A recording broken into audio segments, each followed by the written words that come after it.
heart's a storm cloud raging deep within. The Prince of Peace came bursting through the wind. The violent sky held its breath, and in your light I found rest. Tearing through the night, riding on the storm, staring down the fight. My eyes found yours, shining like the sun, striding through my fear. The Prince of Peace met me there.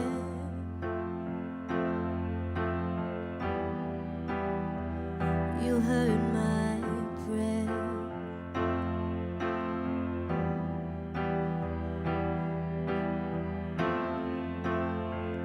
Hope like the sunlight piercing through the dark. The Prince of Peace came and broke into my heart. The violent cross, the empty grave, and in your light I found grace. Tearing through the night, riding on the storm, staring down the fight. My eyes found yours, shining like the sun, striding through my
Good evening.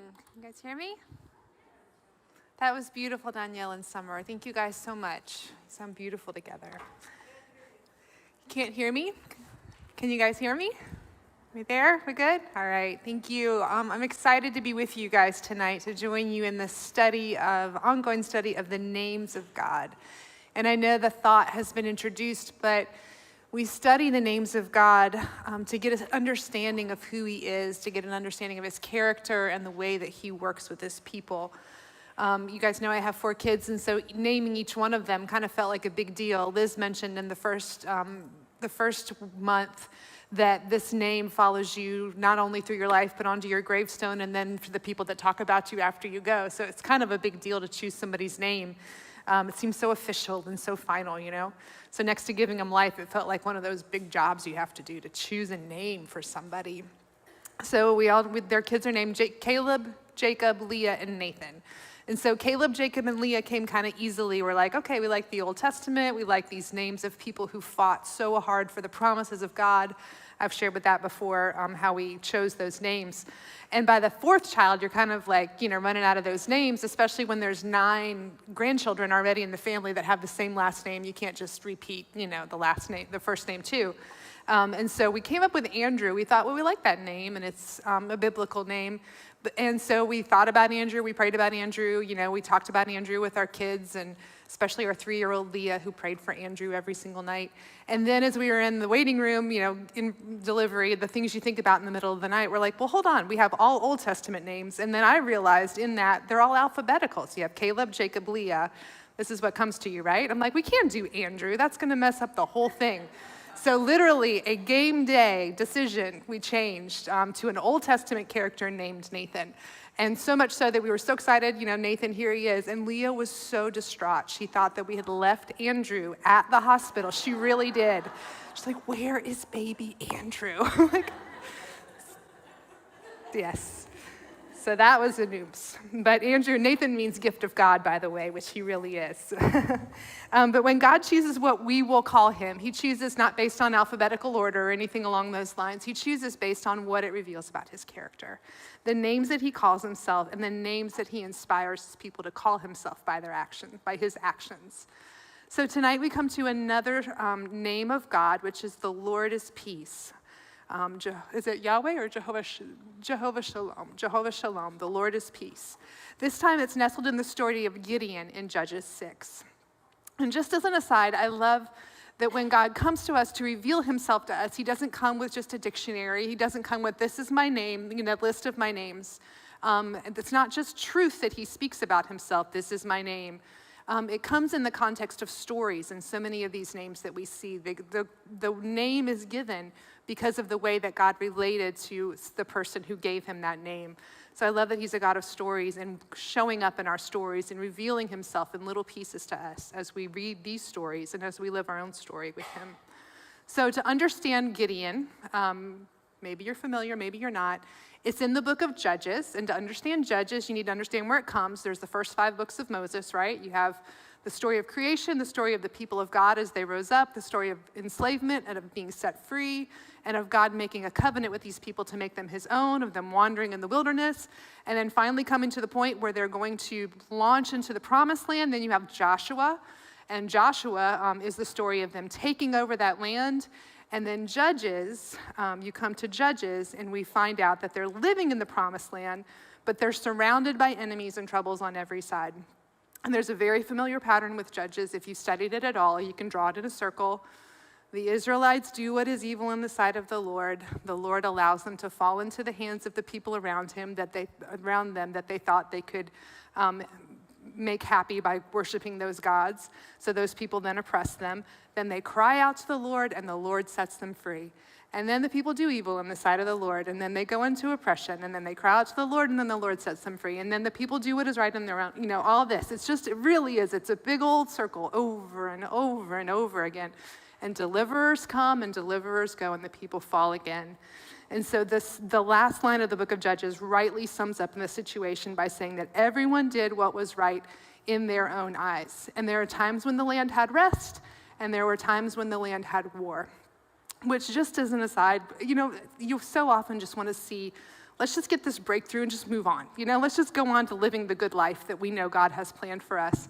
But I know my life, and as I watch the life of, so many, it's like we just kind of go through these cycles sometimes. But God is so ridiculously faithful to show up over and over and over and over and over again and to deliver his people and to deliver us.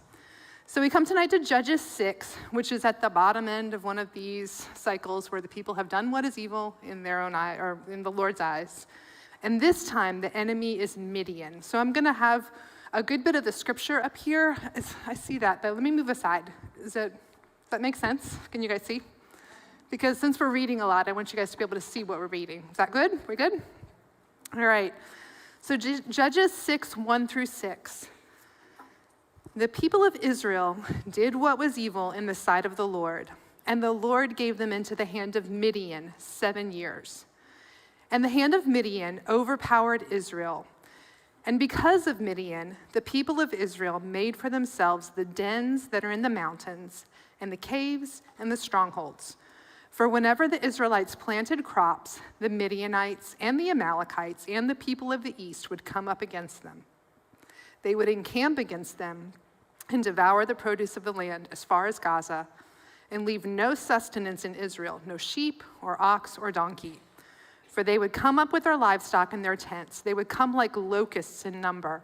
Both they and their camels could not be counted, so that they laid waste the land as they came in. And Israel was brought very low because of Midian. And the people of Israel cried out for help to the Lord.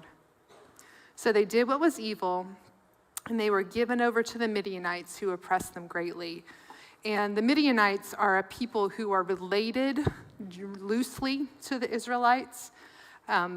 When Abraham had Isaac, who then was the father of the 12 tribes of Israel, which is where Gideon, that's the family he's in, he also had another wife, Keturah, and she had 6 children. And when the kind of everything was sorting out, he sent them out with inheritance, and they all had land in different places. So these people had been living. And if you remember, Moses married a Midianite. His father-in-law, Jethro, was a Midianite priest. And they were excited to find somebody within the family. So these are people that are within the kind of sort of bloodline of the people, but they did not worship Yahweh, and they were completely terroristic. They were oppressing these people, the Israelites. So they decimated the crops and livestock. They took total advantage of the land. They ravaged it. So we see a picture of a cowering nation. The only advantage they had is that they knew the land well enough to carve out for themselves little places to hide. The word locust made me think, not to be cute, but you guys seen A Bug's Life? Seen the movie A Bug's Life? That's how I picture this. It's like the Israelites are the ants, and they're working hard, to do all the gathering, and then the locusts just swarm in, and they say, give us everything you've done, and then they take it all away. So that's the kind of, silly, but that's the picture there.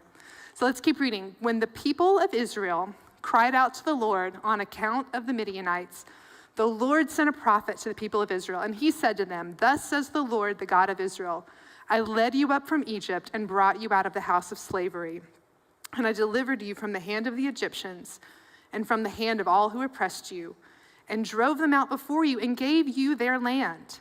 And I said to you, I am the Lord your God. You shall not fear the gods of the Amorites in whose land you dwell, but you have not obeyed my voice. So God sends this prophet who's not named here. He's just a faithful prophet who we probably never see again in all of Scripture, who comes and tells them God's perspective on their plight.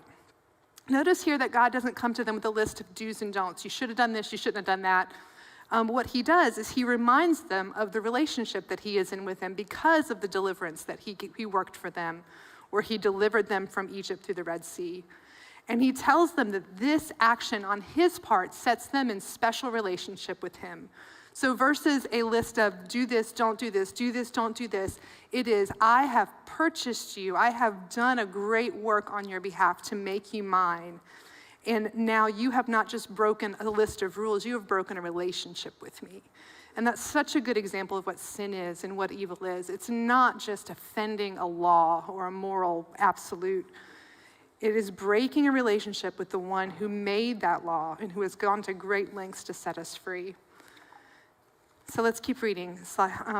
Judges 6:11 through 12. Now the angel of the Lord came and sat under the terebinth, which is a tree, at Ophrah, excuse me, which belonged to Joash the Abiezrite, while his son Gideon was beating out wheat in the winepress to hide it from the Midianites. And the angel of the Lord appeared to him and said to him, "The Lord is with you, O mighty man of valor." So it's hard here not to hear a little bit of irony in the way that this angel of the Lord addresses him. So he's hard at work milling wheat, which means to separate the good stuff from the husk that isn't any good. And he's doing it in a hidden location. So a wine press would have been dug out of the ground to where you're kind of below the level of the ground. And so he's hiding from the Midianites. So he comes to him, "Oh, mighty man of valor," as you're just kind of like, I hope they don't see me. And I don't blame him. These guys sound awful. You know, this is not who you want to go up against. And so he's trying to set aside some kind of grain for his own family so he's not going to be taken away by the Midianites. But he's in this fear-filled place, and God addresses him as a mighty warrior, mighty man of valor. And we'll see later that Gideon didn't in any way associate himself with the mighty man of valor. This is like, who are you talking about, Lord? But God is calling him into something more. But we see connected with this title of, hey, mighty man of valor, we see the actual secret to Gideon's future warriorness, which is what? The Lord is with you. That's all he needs. That should be enough for Gideon. It should be enough for us. You have a problem? Don't fear. The Lord is with you. But the Bible, always honest about who we are and about who its heroes are, and always full of compassion. It shows us Gideon's response. So verse 13. And Gideon said to him, please, my Lord, if the Lord is with us, why then has all this happened to us? And where are all his wonderful deeds that our fathers recounted to us, saying, did not the Lord bring us up from Egypt? But now the Lord has forsaken us and has given us into the hand of Midian. So in other words, I don't buy it. I don't see it. You're not with us. You have let this oppression hit us, which is funny how bold he is towards God when he is literally hiding physically from the Midianites. It's like he has no fear to address God in this way while he cowers away from the people who are around him. And Gideon and his family, we'll see later, have not been innocent at this. It's not like they're the faithful Israelites in the midst of a bunch of people who are worshiping other gods. The first thing that God tells Gideon to do is go tear down all the worship places where his family is worshiping idols. So God patiently, again, comes to Gideon. Verse 14, and the Lord turned to him and said, go in this might of yours and save Israel from the hand of Midian. Do I not send you? So God now gives him a mission. Go deliver Israel from Midian. There seems to be a little bit more irony there. So this might of yours, mighty man of valor, he's like, no, God, you haven't helped us. And, you've abandoned us. He has this boldness towards God. God's like, okay, go. You have all this valor. Go in the strength you have. Gideon seems to think that God is telling him it's his strength, so he pushes back again, slide 6:15. And he said to him, please, Lord, how can I save Israel? Behold, my clan is the weakest in Manasseh, and I am the least in my father's house. He tells God in no uncertain terms that he is the wrong guy for this job. Just like Moses, when God told him to go up against Pharaoh, he's like, nope, not me. I am not interested in this job. I'm not even a big deal in my own family, Gideon says. I am not your guy.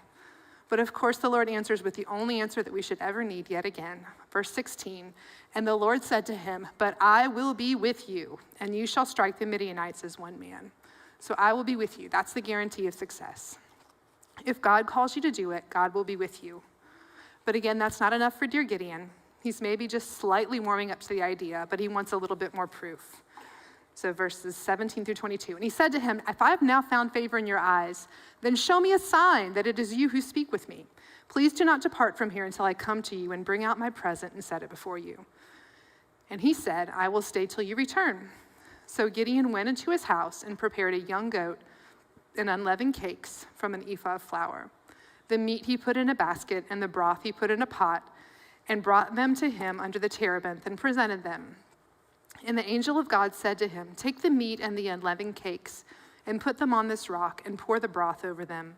And he did so. Then the angel of the Lord reached out the tip of the staff that was in his hand and touched the meat and the unleavened cakes. And fire sprang up from the rock and consumed the meat and the unleavened cakes.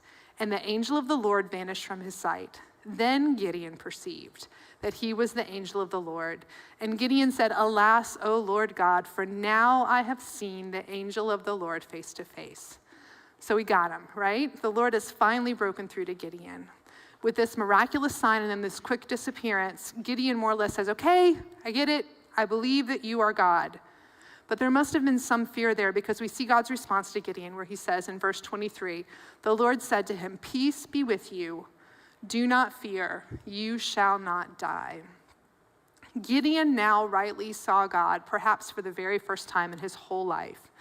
And now, instead of cowering in fear in front of the Midianites, he is rightly cowering in fear before the Lord. His fear has been realigned in the proper direction, fear of God above all else. But before he can even squirm for a minute in this fear that he is feeling, God comes and speaks that precious word of peace. He's not going to smite Gideon or snuff him out or strike him with a lightning bolt for the way that he has spoken so boldly to God and his arrogant heart posture and his false worship of other gods. Instead, God speaks peace. Gideon doesn't need to be afraid. So now we see Gideon's response, and we come to this name of God as Gideon shares it with us. Verse 24. Then Gideon built an altar there to the Lord and called it, "The Lord is Peace." To this day, it still stands at Ophrah, which belongs to the Abiezrites. So Gideon builds an altar, and in the naming of this altar, he shares with us an insight about God. The Lord is peace. From all that Gideon has just witnessed, this is the word that rises to the top of his experience. The Lord is peace. This is how God wants to reveal himself to us in the midst of the life of Gideon. So unfortunately, we can't go verse by verse through the rest of the story. I will come back to it, but I love this story. So I encourage you to just go read some of this middle part where there's a lot of action and a lot of back and forth, and just I'll summarize a lot of it. But I did want to spend a moment on this idea of peace, because that's what we're studying. We're studying the names of God, and what does it mean that God is peace? And I want to think about what it means, the context about what does it mean that God is peace specifically in this story. So just take a minute, close your eyes if you need to. I want you to come up with a picture that you would draw in your mind of the word peace. I think we all probably have some hint at what that would be for us. Describe peace with a vision, with an image in your mind. So you can open your eyes. While we'd all describe it somewhat differently, I think we'd probably have something beautiful or tender or serene or awe-inspiring, some way, a picture of rest, perhaps with peace. And that's not wrong, but it's interesting that's not what God is calling Gideon into. God is specifically calling Gideon into war as he meets with Gideon. He's telling this man whose current full-time mission is to hang out in a wine press, hiding away from his enemies, which I'm gonna assume is Gideon's working definition of peace. Peace means being hidden away and protected from my enemies in this stage of his life. And he's going to confront and strike down these Midianites, and it's not metaphorical. God wants him to physically overpower the Midianites to their physical death and drive them physically and concretely out of the land of Israel. And at this point, that's all that Gideon knows about the plan of God, is he says, you're going to drive out the Midianites. And that's pretty much the polar opposite definition of peace, is perhaps maybe the image that you came up with and the one I would come up with. But this is the moment when God chooses to reveal his name of peace. So what do we do with this? What do you do with the Lord is peace? What does it mean when there is war?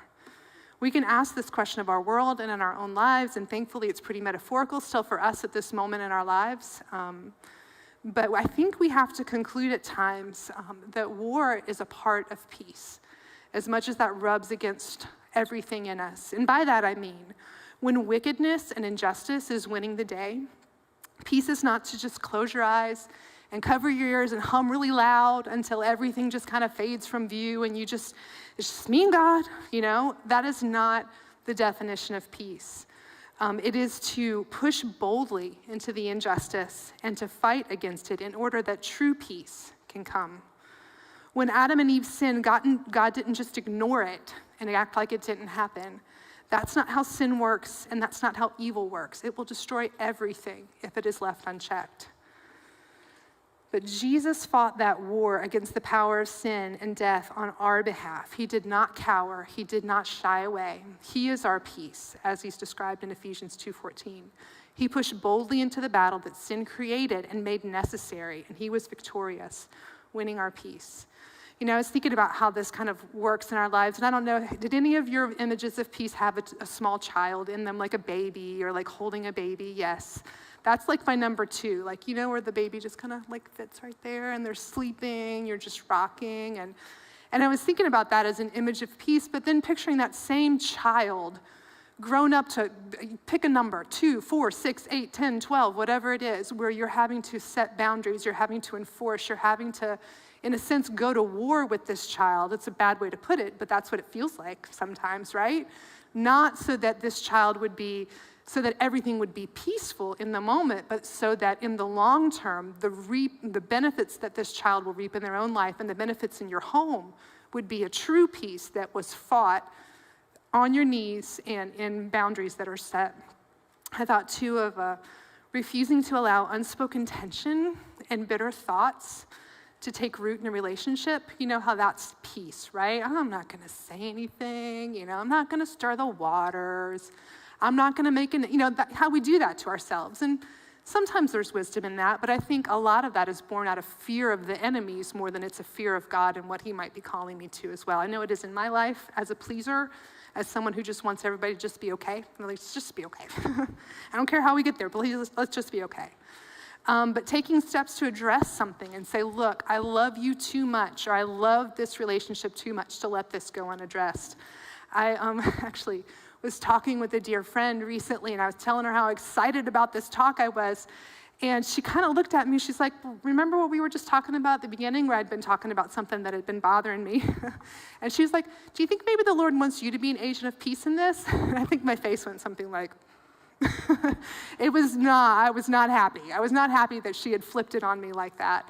But that was the truth that I needed to hear, is that in that situation that's bugging you, that you just feel like is just wrong, maybe the Lord is asking you to be an agent of peace by, in a sense, going to war and saying, I want to deal with this. I'm not going to let this continue to be unhealthy or broken. So there's lots of ways. I'm sure you can fill yours in. Those are just 3 that came to mind for me. So the story of Gideon from there goes on to describe a really unusual battle strategy from top to bottom. So Gideon obeys God's command. God said, tear down the altars. And he tears them down in the middle of the night. I love that. He's like, I don't want anybody to see it's me. They figure it out and they come to kill him. And his dad defends him. Like I said, it's good. You should read it. God saved Gideon, and he was even given a new name called Jerubbaal, which means let Baal take care of him. He took his altar down. Don't touch Gideon. If Baal wants him, Baal will get him. That's what his dad said to protect him. So then the people surrounding Israel, including the Midianites, start making threats. They start coming against the Israelites. The Spirit of the Lord clothes Gideon, so God himself comes to take Gideon, to empower him, and he blows a trumpet to call all the men of Israel to himself. So then God has this famous, you know, about the fleece. Have you guys heard about laying out the fleece? We use that as a way to say, God, tell me what to do. That's where this comes in, and he lays the fleece out twice, and God answers his prayer. So the army's ready. Gideon's kind of on board because God has said, okay, I'm going to do this for you. And then the Lord goes to work of whittling down his army from 32,000 to 10,000 to 300 people. He says, your army's too big. I've called you to this. We're going to go get them, but first we got to whittle down your army. So God again condescends to Gideon's fear and tells him that if he's still afraid to attack, that he should go creep down to the Midianite camp and eavesdrop. So the rest of the story I just need to read because it's too good not to read. This is just such well done story, if nothing else. It's such a beautiful picture of God at work on behalf of his people. So Judges 7, verses 13 through 14. When Gideon came down to the Midianite camp, behold, a man was telling a dream to his comrade. And he said, behold, I dreamed a dream, and behold, a cake of barley bread tumbled into the camp of Midian, and came to the tent and struck it so that it fell, and turned it upside down so that the tent lay flat. And his comrade answered, this is great, this is no other than the sword of Gideon, the son of Joash, a man of Israel. God has given into his hand Midian and all the camp. Like what? You know, like from a barley loaf rolling, this dream It's like God just put a neon flashing sign above the Midianite camp, like, go get it. What else do you need, Gideon? I've shown you the fleece. Here it is, go get it. So as soon as Gideon hears that, verse 15, as soon as Gideon heard the telling of the dream and its interpretation, he worshiped. And he returned to the camp of Israel and said, arise, for the Lord has given the host of Midian into your hand. And he divided the 300 men into 3 companies and put trumpets into the hands of all of them and empty jars with torches inside the jars. And he said to them, look at me and do likewise. When I come to the outskirts of the camp, do as I do. When I blow the trumpet, I and all who are with me, then blow the trumpets also on every side of all the camp and shout for the Lord and for Gideon. So Gideon and the 100 men who were with him came to the outskirts of the camp at the beginning of the middle watch, where they had just set the watch. And they blew the trumpets and smashed the jars that were in their hands.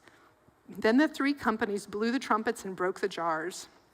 They held in their left hands the torches, and in their right hands the trumpets to blow. And they cried out, a sword for the Lord and for Gideon. Every man stood in his place around the camp, and all the army ran. This is the Midianite army.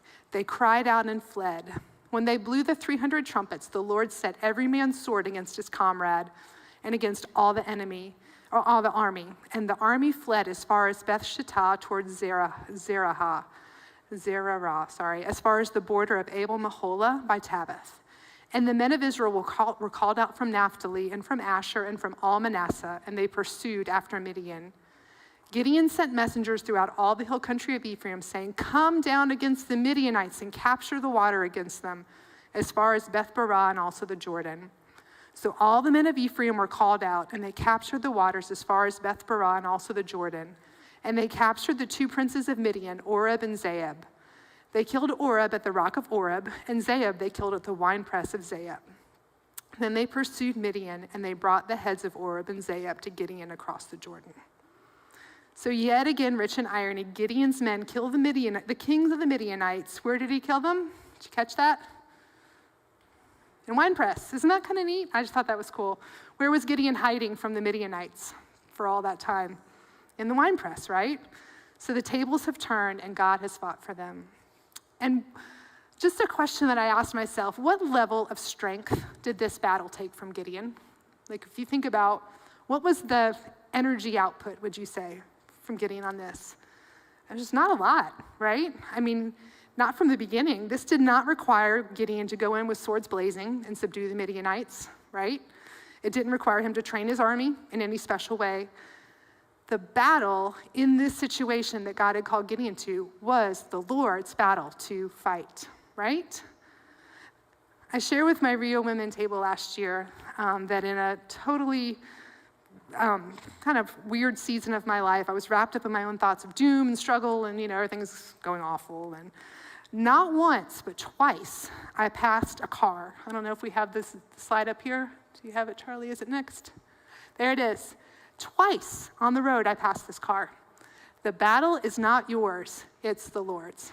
And I said both times, I want to hug that person when I get to heaven. I hope that I see him this side, but I will see them there. And I want to say thank you so much, because that message came to me 2 times, that it's not about my strength or my understanding or my cleverness. The only thing that Gideon brought to this equation, and the only thing that we ever bring to the occasions when we do it right, is a very faltering faith and a willingness to do what God told Gideon to do, no matter what the cost was. So that was peace. That is peace. Peace is not reaching a tensionless state where the world melts away and we just follow along in blissful ignorance, unaffected by the noise around us or escaping it altogether. But it's to follow God bravely into the battles that he has for us, knowing that he is with us and that he is our peace and he will fight our battles for us. Even just in the silly little example that I gave you, I prayed about that with after the friend told me, maybe this is your job. And I thought about it, I prayed about it, I tentatively said something, and the person to whom I said it basically said, God's already been working on that in me. It was like, there it is. I will say something, but the battle is the Lord's. He is the one who fights that battle. So we see this title of God, just to close out, pop up in an unusual place place usually reserved for Christmas, so when you hear it, you're going to recognize it. But I want to read the verses ahead of it because it gives what I think is a pretty clear callback to Gideon and Gideon's victory. So we can put up Isaiah 9, verses 1 through 6. You'll recognize it. But there will be no gloom for her who is in anguish. In the former time, he brought into contempt the land of Zebulun and the land of Naphtali. But in the latter time, he has made glorious the way of the sea, the land beyond the Jordan, Galilee of the nations. The people who walked in darkness have seen a great light. Those who dwelt in a land of deep darkness, on them light is shone. You've multiplied the nation, you've increased its joy. They rejoice before you as with joy at the harvest, as they are glad when they divide the spoil. For the yoke of his burden and the staff for his shoulder, the rod of his oppressor, you have broken as on the day of Midian. Remember Midian? For every boot of the tramping warrior in battle tumult and every garment rolled in blood will be burned as fuel for the fire.